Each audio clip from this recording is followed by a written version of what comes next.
Dios te bendiga.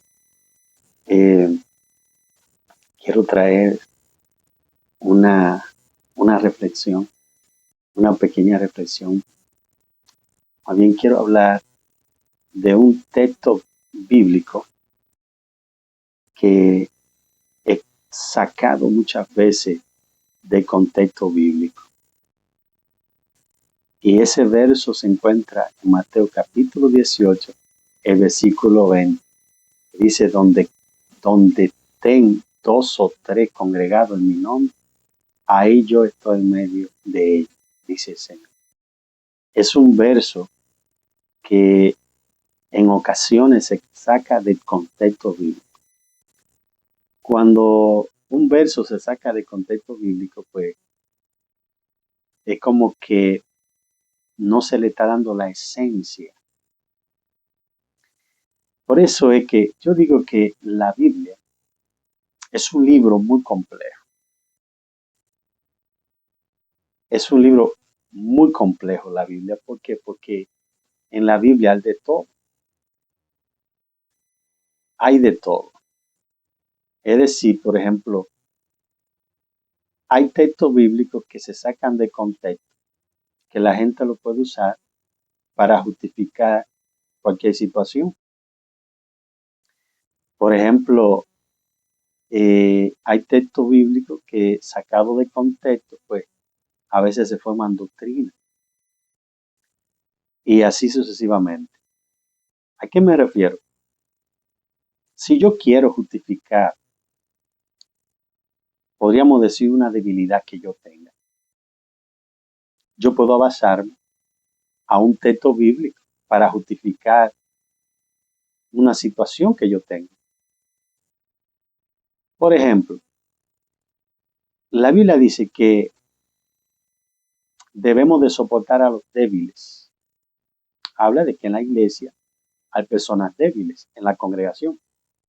Entonces, lo más fuerte, tenemos que soportar a los débiles. ¿Qué pasa con una persona débil? Una persona débil es una persona en el aspecto físico, una persona débil es una persona que no está bien alimentada, una persona que al no estar bien alimentada, puedes tener anemia, puede sentir mareo y así sucesivamente. Una persona débil, cualquier viento, pues dicen en mi país, lo tumba.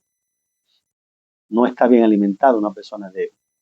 Entonces, ¿qué pasa? Que una persona débil, un creyente con debilidad, o sea, con flaqueza, que está cometiendo errores constantemente porque no ha tenido una madurez espiritual, un crecimiento espiritual, una firmeza en el Evangelio, cometes errores, pero la Biblia dice que debemos de soportar a los débiles. Bueno, soportarlo es tenerle paciencia, pero hay que amonestarlo.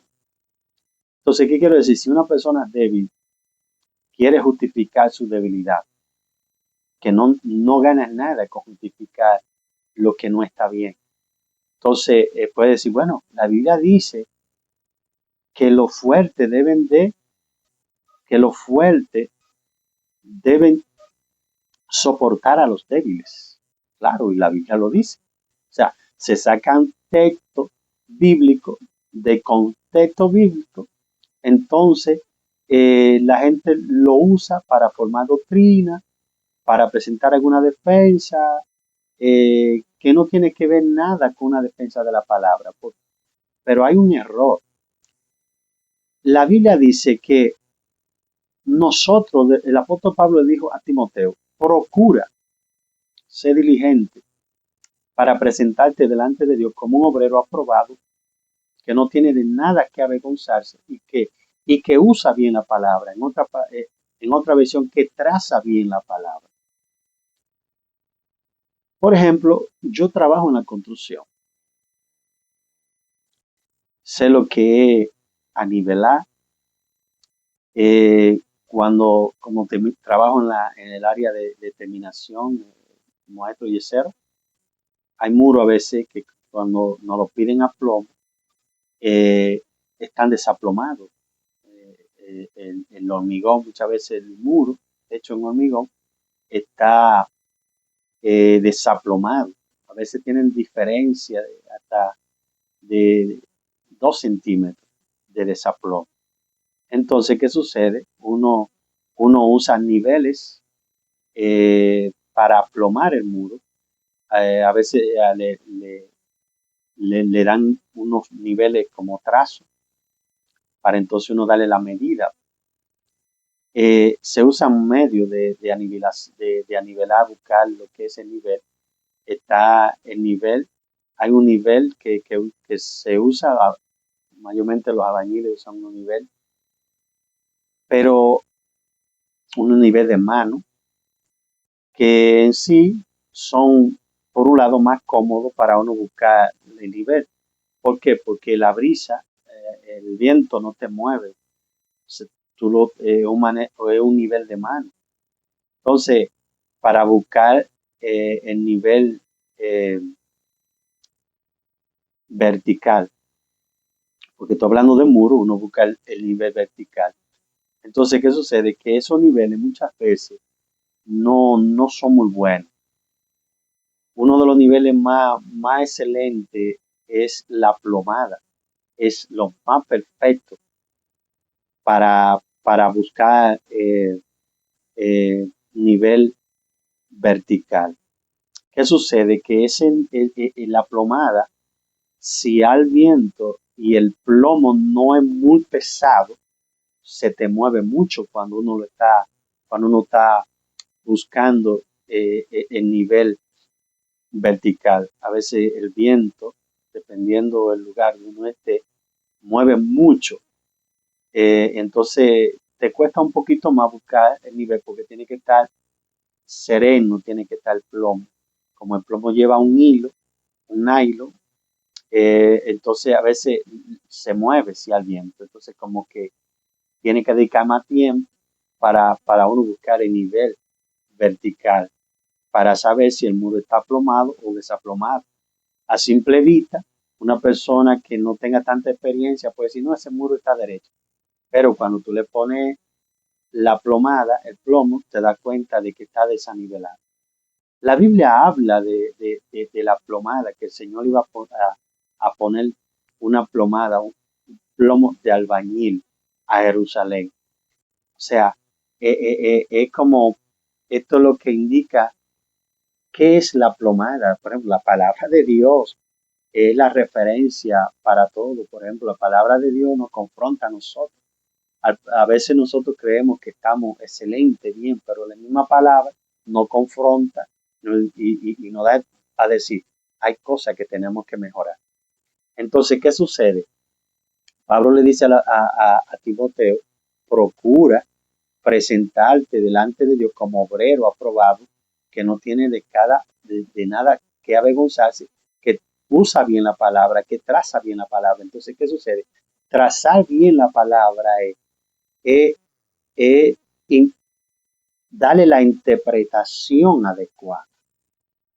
Eso es trazar bien la palabra, interpretarla, administrarla como es, como va, no sacando texto de contexto, entonces, de contexto bíblico.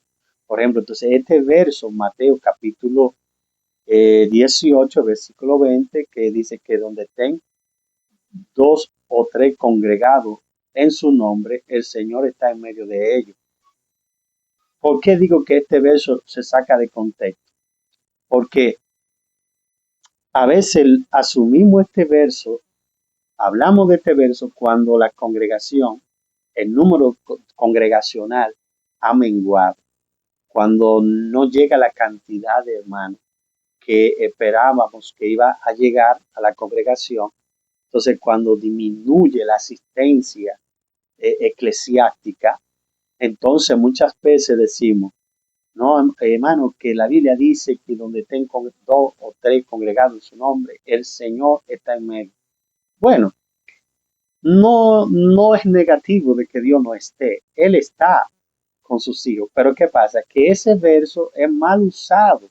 Ese verso no es para usarlo, no es no fue la intención y el propósito de Dios usar ese verso bajo esa circunstancia, sino que había otra circunstancia.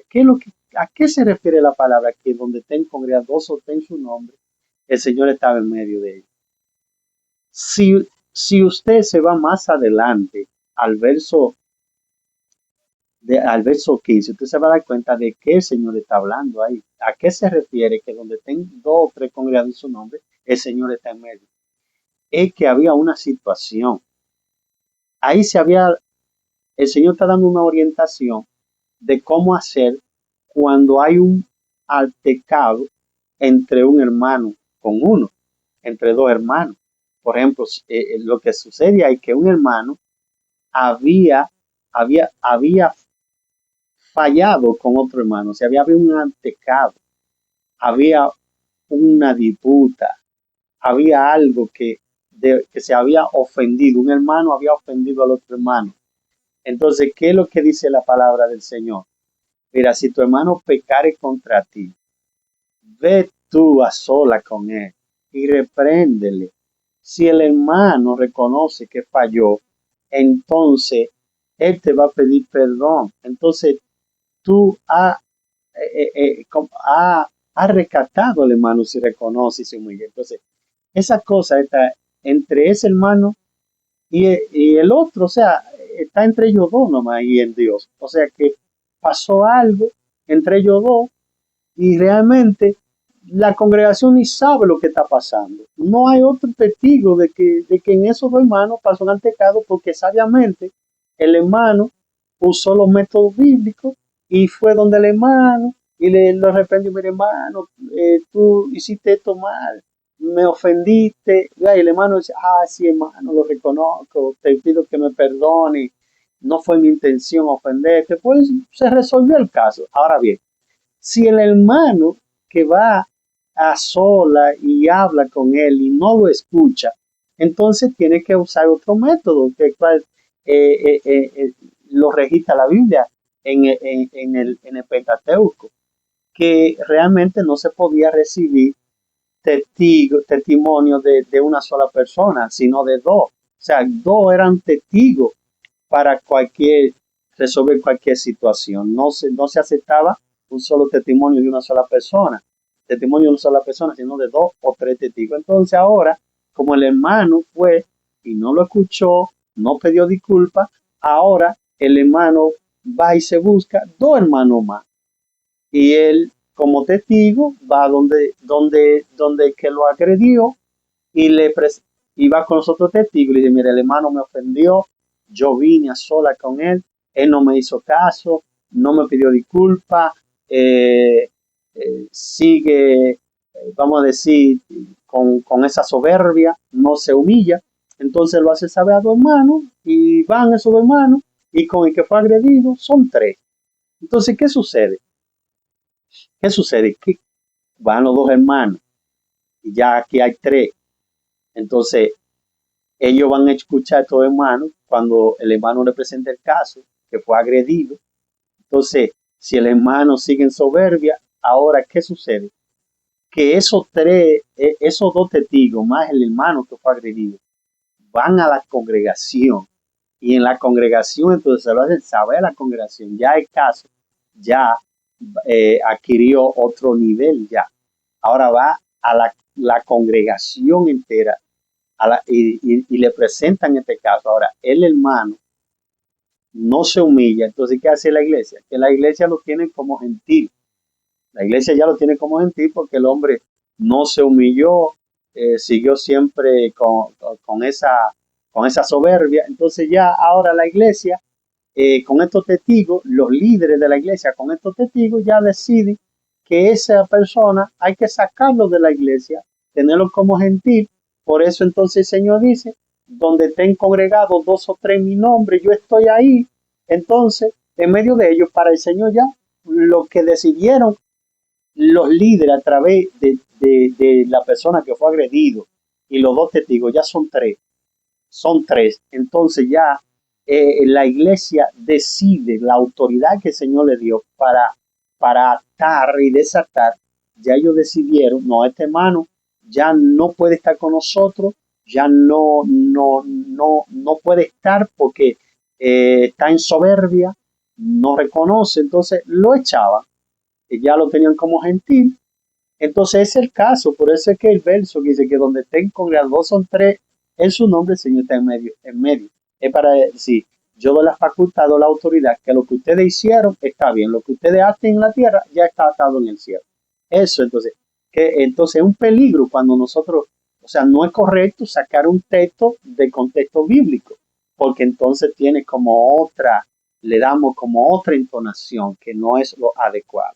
Entonces debemos de cuidarnos esto siempre cuando nosotros vamos, mayormente lo que hablamos, lo que predicamos la palabra del Señor, tenemos que tener cuenta de darle la interpretación plena, la, la interpretación que valida la escritura. Así que muchas bendiciones, Dios le bendiga y eso es lo que quería compartir.